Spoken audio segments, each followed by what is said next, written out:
announced to my wife and I that she was going to the prom on Friday.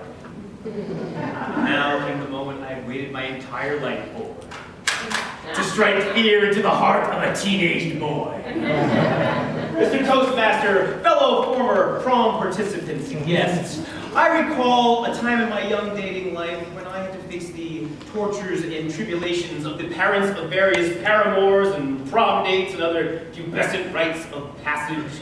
There was Wanda Wisniewski's father, who upon meeting him handed me a bullet and said that if Wanda was more than 10 minutes late in returning home, the next one would be coming much faster. I never had a shot with her. And then there was Kathy, who made me traverse a swampy moat full of chomping crocodiles as I leapt from log to log past the chomping bites and the lost limbs of previous former lovers until I got to her front porch only to have to face his biting sarcasm. Or when I asked my wife's hand in marriage from her father, who lived in a fortress atop an active volcano, as I climbed rocky crag by rocky crag, raptors of legend swooping down, tearing out talonfuls of my hair until I was reduced to nothing, baldness and a beating heart, willing to lose my luscious locks for the love of my life. I welcomed all these hair-raising adventures as proof that relationships will work, and that if I wasn't ready to face these kind of tribulations, maybe I wasn't ready to start dating. And all along came the mantra that my father always told me: a man should never hit a woman. Sometimes crosshairs are the only way to get common sense into what ought to be instinct for other people. You can call it old-fashioned or outdated, but survival is a hell of a teacher.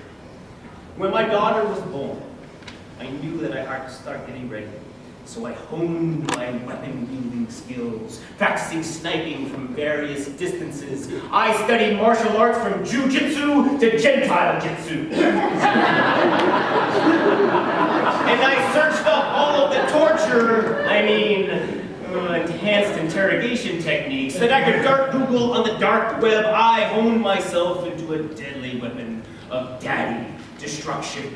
We bought a house on a hill that I hollowed out sub-basement by sub-basement, rooms with rubber mats and a drain, ample crawl spaces with already loosened dirt, and a wet bar, a shower, to relax after it was all done, bourbon in a bath to bathe away all the blood.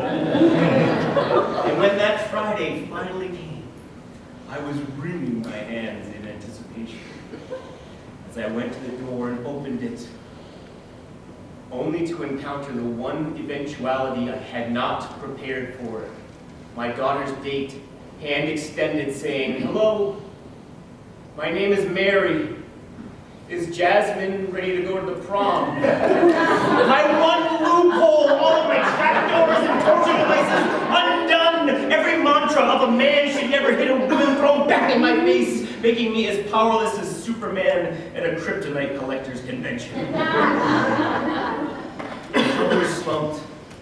I called up to my wife and said, "Honey, Jasmine's date is here." My wife responded, "She'll be right down," along with a distant racking of her own shotgun. Oh! This was all going to be okay. Traditions would carry on as my smile appeared on my face and I turned towards Mary's fear-fraught figure. And I knew that my daughter was going to be okay.